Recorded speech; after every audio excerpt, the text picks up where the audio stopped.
In line with our theme tonight as challengers, we're rekindling our relationship with the alma mater. So we're also rekindling our relationship with the community. And now I think it's about time to hear from a batchmate of ours. I think everybody knows him. I know him. He's one of my dearest friends. To talk about our batch 93, let's call him Mr. Show mo?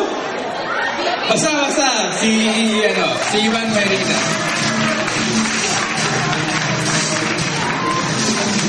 Okay na yung background music niya. Mula sa GMA Network Center. Ano ba, minsan ako talaga ito. Mag-voiceover ka rin. Ma'am, kamusta kayo? By the way, kailangan kayo congratulating committee. The best. Karagulan ng turnout. Tsaka masaya ako para karetang Mintakeni na-realize yung mga nanoy ka-importante yung meto nga gathering kaluban ng ini. Siguro, isipan nyo na ulimoro mga choke and TV, makanyan, siguro mo, kaya pagsalitan nyo ko yan wala yung mo siguro, kumakuha ka na. Wala naman, yan naman. Wala. Matas ko sweldo. Siguro bagya, kaysa ka rin ordinary employees. Pero, iburi ko mo siguro i-share kaya kayo para I wouldn't want to use the word, pero I want you to exploit this opportunity for you to rekindle old relationships with old friends. Pero in my case, if I may use my personal example, not for one moment naisipan yung I did it on my own. Siguro if there is one secret that I can share with you that brought me to where I am now, it is because I was able to surround myself with very good people.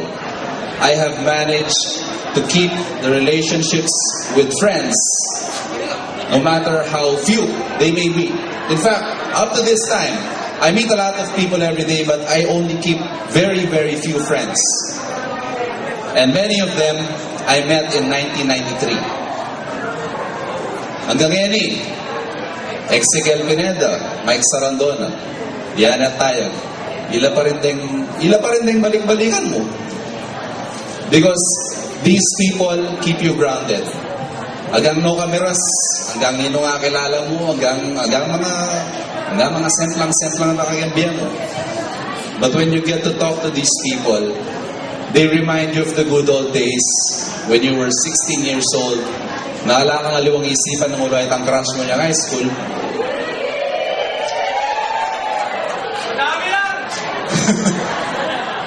Okay, itang project mo ka mansing galawat. Mababak grade kanina. Reset na ako, pero mababak pa rin grade.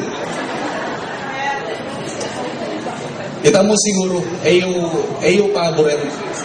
Don't ever think of anyone na alam kwenta kaya kayo.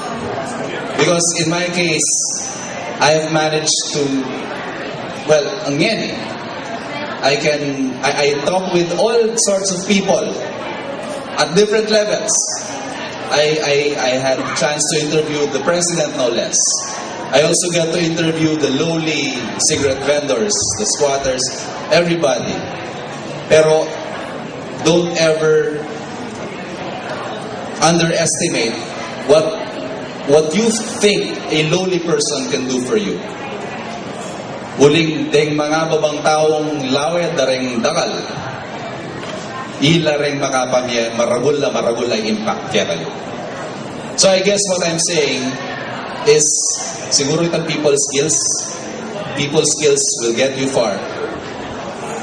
At nung mag-umpisa kayo ngayon maragul opportunity, huling det ang taong dating makakilala kaya kayo, bayo kayo maiging nung nano kayo ngayon at sula kayo.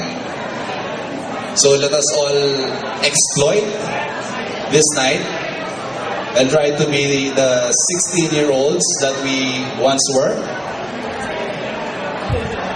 Magpaka-responsable tao. Ha? Masaya ita? Kita nga kamangili ka nakma kanya, no? Nagpatugtudanak na yan. Mike slow ko malapit na ka. Pero Ali, manyaman. I don't have much to share with you guys. Please treat me as Ivan 16 years ago. Isipan na Wala sa Gio. Ayaw pa kanyang yan. Ala bang reporter na, ala pa.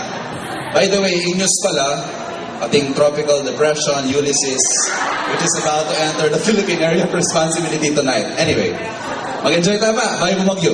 Yeah!